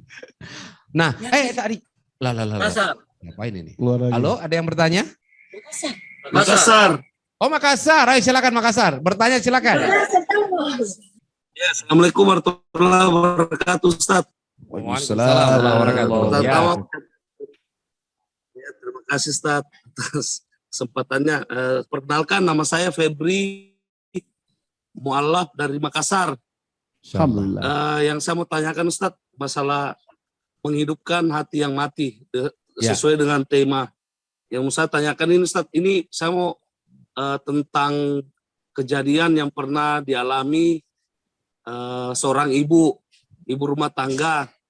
Kebetulan ibu rumah tangga itu suaminya dapat musibah karena Allah tiba-tiba tidak bekerja selama berapa bulan. Setelah dia silaturahim ke rumah keluarganya, kebetulan di rumah keluarganya ini ada kehilangan, Ustadz. Dia kehilangan, tapi karena di rumah yang kehilangan ini merasa si ibu ini selalu hadir, jadi seakan-akan dia menuduh bahwa si ibu ini yang mengambil uang di rumahnya keluarganya ini. Ya. Jadi yang saya mau tanyakan, Ustadz, si ibu ini dia memaafkan, tapi dalam ucapannya dia memaafkan, tapi hatinya masih tidak bisa menerima karena dia dihina pada saat memang banyak orang gitu, Ustadz. Yang itu yang dia tidak bisa terima sampai si ibu yang menuduh ini meninggal. Tapi memang waktu dia mau meninggal itu sakaratul mautnya itu memang dia menunggu dari ibu ini supaya memaafkan, karena tinggal dia mami yang istilahnya belum memaafkan ibu yang menuduh ini. Itu kalau seperti itu, Ustadz, seperti bagaimana itu, Ustadz? Syukron. Oke. Kasus Ya. seperti itu, Baik, Ustadz. ini luar biasa. Jadi ketika orang yang tadi yang menuduh itu meninggal dan di akhir hayatnya dia pengen ketemu sebenarnya sama yang dituduhkan, cuman tidak ketemu. Ya. Nah, kira-kira ini bagaimana nih? Pertama, yang meninggal itu apakah kemudian dimaafkan karena yang tadi masih ada ganjel? Nah, terus Tadi sebenarnya jawabannya sebenarnya di awal sudah berkaitan sama seluruh masalah yang ada. Jadi fakum bidzahir walanakum bisarair. Berhukum dengan yang nyata di depan mata, tidak berhukum dengan yang di belakang atau dalam hati. Ketika minta maaf, kemudian orang yang diminta maaf itu kemudian memaafkan, selesai sudah. Perkara hati ikhlas nggak ikhlas urusan dia dengan Allah gitu loh. Iya. Jadi saya masih kesel sama orang, kemudian orang itu ternyata minta maaf ya udah saya maafin. Itu selesai itu, ijab kabul sudah sah gitu loh. Perkara di hati masih gondok urusan dia dengan Allah gitu loh. Makanya yang dimaksud supaya bagaimana tangan dengan hati itu bersama ya itu tadi, ilmu tadi, iman tadi lah, ikhlaskan saja sudah gitu. Kalau sudah berkaitan dengan hakul adami ya, tapi kalau sudah berkaitan dengan kayak misalnya peribadatan, keimanan, ketakwaan itu ada kaitannya dengan marahnya Allah dengan marahnya atau dengan cintanya Allah. Nah, itu kita juga nggak bisa seperti ada peristiwa ya sudah kami sebagai orang Islam ketika agama ini dihina, kami sebagai orang Islam memaafkan. Belum tentu bisa gampang mudah kita memaafkan ketika ternyata Allah marah. Kita nggak bisa mewakili. Seperti ada orang menghina Rasulullah, ya udah kami memaafkan, nggak bisa. Yang dihina Rasulullah kita nggak punya hak untuk memaafkan. Ya, kita cukup mendoakan kepada dia, kau minta maaflah kepada Allah dengan taubat, gitu loh. Gitu. Ya udah kami sebagai orang Islam memaafkan, nggak bisa. Ada orang menghina Allah, ada orang menghina Nabi, ada orang menghina agama, ada orang menghina Al-Quran. Gitu. Kita sebagai orang Islam ya menyampaikan bahwa perbuatanmu suatu saat akan ada masalahnya. Nggak ada urusannya sama toleransi atau radikal gitu loh. Jadi sebenarnya ketika mohon maaf ada peristiwa orang dalam tanda petik barangkali sedang mempermainkan ayat, kemudian dia minta maaf kepada seluruh umat Islam, salah juga ya? Buat apa juga gitu? Nggak nyambung gitu loh. Iya. Kalau yang dihina adalah hak prerogatifnya Allah. Tapi boleh nggak umat Islam marah? Itu tadi, marahlah ketika Allah marah. Oh. Nah, kembalinya kepada cara marahnya bagaimana. Iya. Itu yang tidak dibenarkan ketika ternyata radikal. Cukup dalam hati gini. Kan kemarin sebutan man ra'a minkum munkaran falyughayyir biyadi wa bil aw wa illam yastati fa bilisani wa illam yastati fa biqalbihi wa huwa adaful iman. Ya, ketika kau melihat kemungkaran maka berbuatlah dengan seragammu, pangkat jabatanmu. Yang berhak marah sebenarnya mereka yang punya pangkat sebenarnya. Aparat kah, kementerian kah, dari agama harus marah gitu. Nah, tinggal marahnya nanti mau dengan cara dia membuat sebuah hukum, ya kemudian memprosesnya. Nah, kita yang nggak punya pangkat, nggak punya apa ya, cuma mendoakan. Tapi kita marah karena Allah marah, pasti Allah nggak suka gitu. Dan sebaliknya juga membenci atau mencintai juga ketika Allah membenci atau mencintai gitu.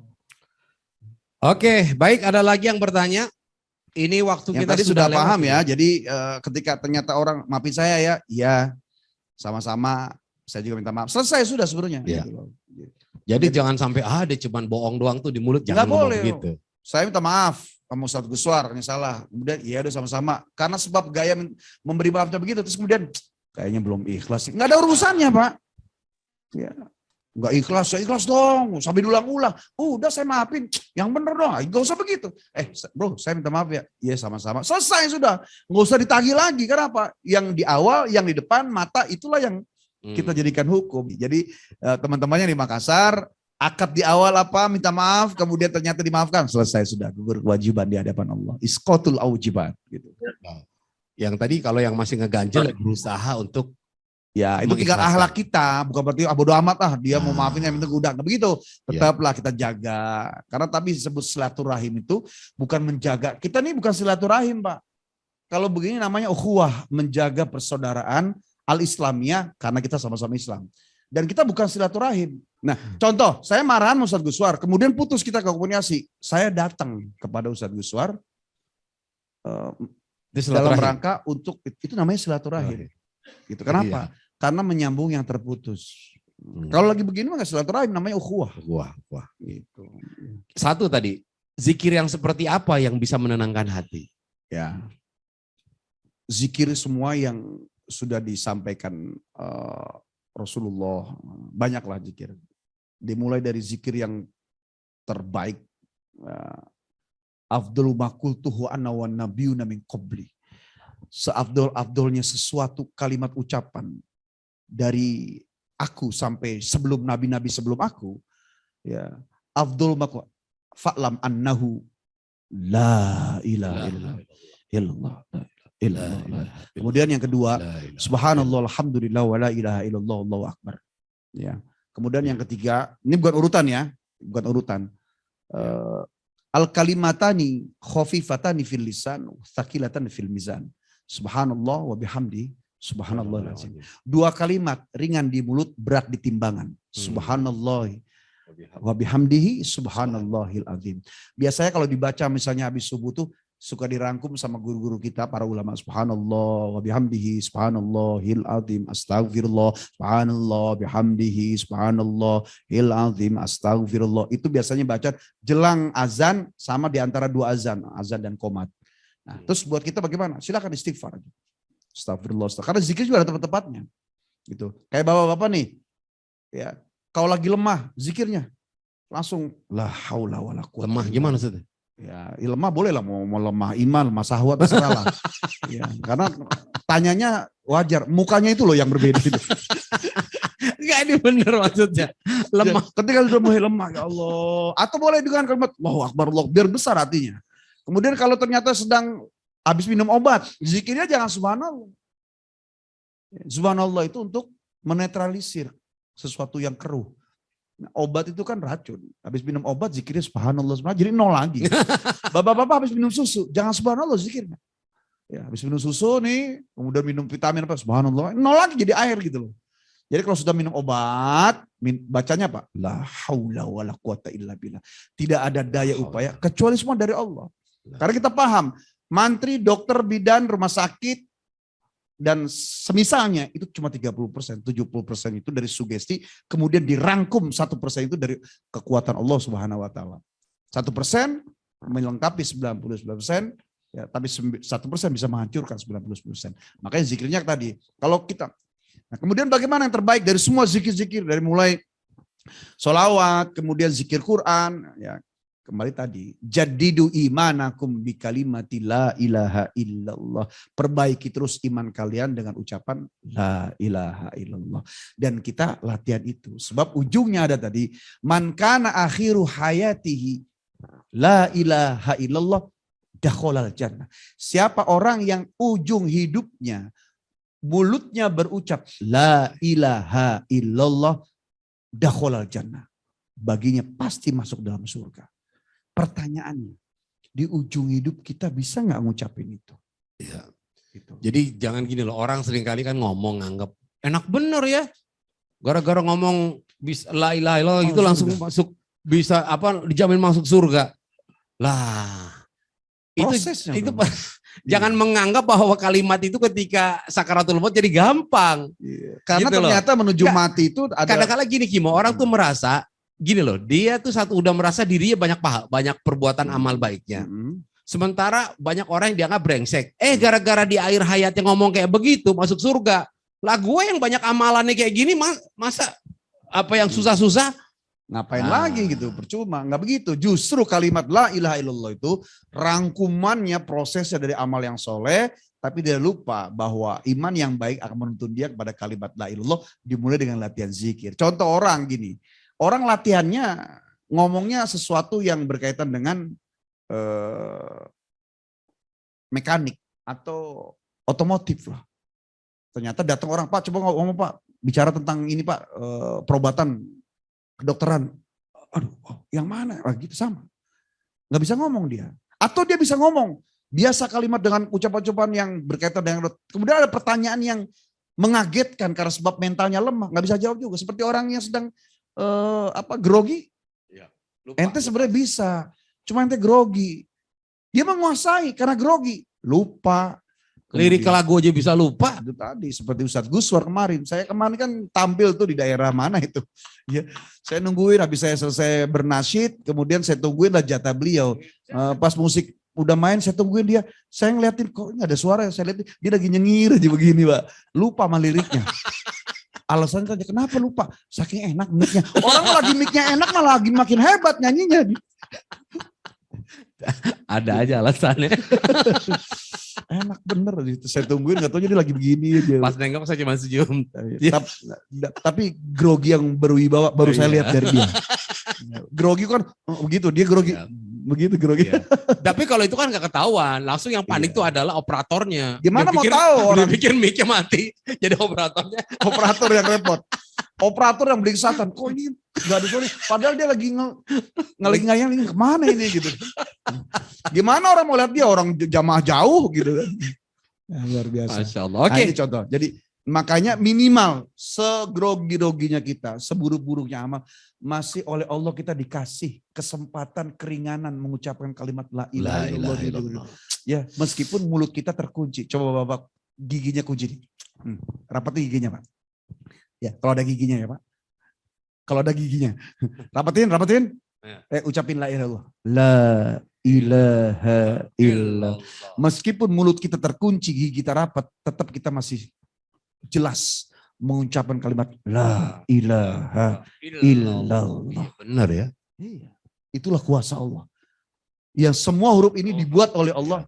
La ilaha illallah. Muhammadur Rasulullah. Minimal la ilaha illallah. Ini kalau yang lain misalkan. Mohai, pengen mohai gak kedengeran kan? Awal lagi, angos. Disangkanya orang kedengeran di sana apa? Di peserta ingus gitu. Mohai. Tapi kalau la ilaha illallah terkunci Pak rapat. Coba ucapin sama-sama. La ilaha illallah. Benar Masya Allah. Saya sering nungguin orang ketika sakarat dan nazar. Ada yang dengan tiba-tiba greget, kemudian ada juga yang udah puluhan Pak. Dan itu bukan kita karena hebat, kita ya Allah, itu lagi ngajarin. Ya Allah, kita di ujung begini enggak gitu. Sebagaimana kita melihat pelaminan orang nikah. Bukan menunya apa, tendanya orang, bukan Pak. Dulu saya pernah duduk di situ. Ya, kemudian apa yang sudah saya lakukan dalam hidup saya untuk Allah. Nah, ketika ngeliat ada orang begitu, saya nanti ujungnya begini. Nah, gitu. Tapi masalahnya kenapa ke pelaminan ya? Itu contoh gitu. Karena sini banyak duda juga. Gitu. Alhamdulillah. Bapak Ibu mari kita tutup dengan doa. Mudah-mudahan sekelumit perbincangan tentang hati yang sederhana. Karena beginilah kami adanya. Tapi bagaimana caranya sekecil, sesederhana itu hati kita bisa melangit. Ya karena sebab intinya adalah kita mengingat kembali kepada Allah. Untuk selalu menjaga ikatan sinyal hidayah kepada Allah. Juga menjaga kebaikan hati sesama. Karena dua-duanya adalah yang diminta oleh Allah. Dan itulah ada tugas yang telah diminta oleh baginda Rasulullah SAW. Wa'afuanna ya karim. Wa'afuanna ya karim. Wa'afuanna ya karim. Astaghfirullahaladzim. Falakal hamdu ya ma'bud. Allahumma salli ala Sayyidina Muhammad. Wa ala ali Sayyidina Muhammad. Allahumma anfa'na bima 'allamtana warzuqna ma yanfa'una. Allahumma zidna ilman nafi'a warzuqna fahman jaida. Allahumma arzuqna fahman nabiyyin wa hifdzal mursalin wa ilhamal malaikatil muqarrabin bi rahmatika ya arhamar rahimin. Allahumma a'inna ala dzikrika wa syukrika husni ibadatik. Allahumma ya muqallibal qulub tsabbit qulubana ala dinik. Ya Allah ya Rabbana, terima kasih sampai detik ini kau berikan kami sehat dengan iman Islam dan terus turun hidayah tanpa terputus. Entah karena sebab kami masih lalai, terlena, masih berjibaku dengan dunia. Tapi luar biasa sayangnya Engkau kepada kami ya Allah.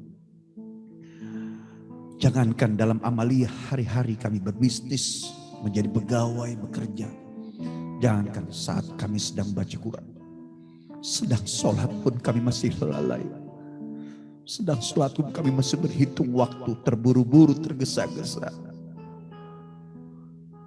Jika seandainya hidayah itu turun seperti penyulap, rasanya kami ingin disulap, tiba-tiba bertakwa, beriman, soleh. Ya Rabb, terus turunkan hidayah buat kami ya Allah. Rasanya ingin betah lama-lama dalam sujud, dalam sholat. Sampai detik ini kami hamba-Mu lemah, tidak pernah terputus berdoa kepada-Mu ya Allah. Kesibukan dunia, karena sebab dunia yang masih dikejar, sehingga terburu-buru, tergesa-gesa kami sujud di hadapan-Mu. Ya Allah ya Rabb, dimanapun kami, jangan pernah bosan saat kami mengangkat tangan, menengadah depan dada, terus menghujam di hati kami. Perbaiki hati kami, lembutkan hati yang keras, kumpulkan lagi hati yang terpecah berserakan, obati hati kami yang sakit, buka kembali tutup pada hati kami yang sudah mati ya Allah. Dan ujungnya kami mendapatkan qalbun salim, hati yang selamat, hati yang damai, hati yang menerima semua keputusan-Mu, hati yang menerima semua perilaku manusia kepada kami. Tak lagi menghujat, tak lagi berburuk sangka, tak lagi terus negatif. Ingin rasanya selesai kami berdoa, menutup doa kami dengan mengusap wajah kami, solehah kami ya Allah. Ya Rabb, kami yakin tanpa diabsen doa ini Kau dengar, Kau tidak buta, Kau tidak tuli. Semakin turun iman, semakin drop mental hidayah kami ya Allah. Semakin tersiksa kami lagi dengan ujian-ujian musibah-Mu yang lain. Ketika kami tidak menangkap hidayah-Mu, kami jauh lagi dari taat kepada-Mu. Semakin tersiksa lagi ya Allah. Sementara dosa kami tumpuk-tumpuk dengan dosa-dosa lagi. Karena dosa yang satu dilakukan oleh kami, menagih dosa itu untuk melakukan dosa-dosa lagi yang lainnya. Hari ini, malam ini ya Allah, perbaiki ya Allah hidayah kami dengan sholat yang baik, baca Quran yang tadarusan istiqomah, hati yang tidak lagi lalai dengan zikir, terutama hati kami kepada manusia yang ada di sekitar kami, kepada pasangan hidup kami, pada anak-anak, pada guru, pada sahabat, kerabat, handai tolan ya Allah. Baik lagi, sesuai doa kami dalam nasyid kami ya Allah, hidayahilah kami. Jangan dirobek lagi hati kami dengan kami sendiri berbuat dosa-dosa yang lainnya. Ya Rabb, pada ujungnya suatu saat Kau wafatkan kami. Wafat dalam penutupan yang baik. Wafat dalam keadaan soleh. Wafat sedang sujud, ini adalah dambaan kami. Wafat sedang dakwah di mimbar dakwah. Wafat selesai kewajiban kami kepada anak-anak. Wafat tak ada lagi sangkutan janji dosa kami kepada pasangan hidup kami. Wafat kami ringan di hati, di mulut, dari ujung rambut sampai ujung kaki. Dengan wafat ucapan kalimat La ilaha illallah Muhammad Rasulullah sallallahu alaihi wasallam.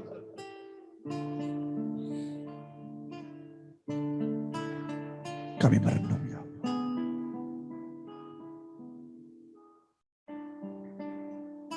Isma doana. Jaga kami semua peserta Zoom dunia dan akhirat. Rabbana atina fid dunya hasanah wa fil akhirati hasanah wa qina adzabannar.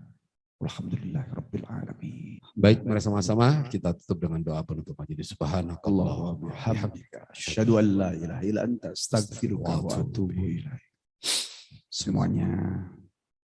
Ya, terima kasih. Allahumma muwaffiq ila aqwamit thariq wa billahi taufiq wal hidayah. Assalamualaikum warahmatullahi wabarakatuh. Assalamualaikum warahmatullahi wabarakatuh.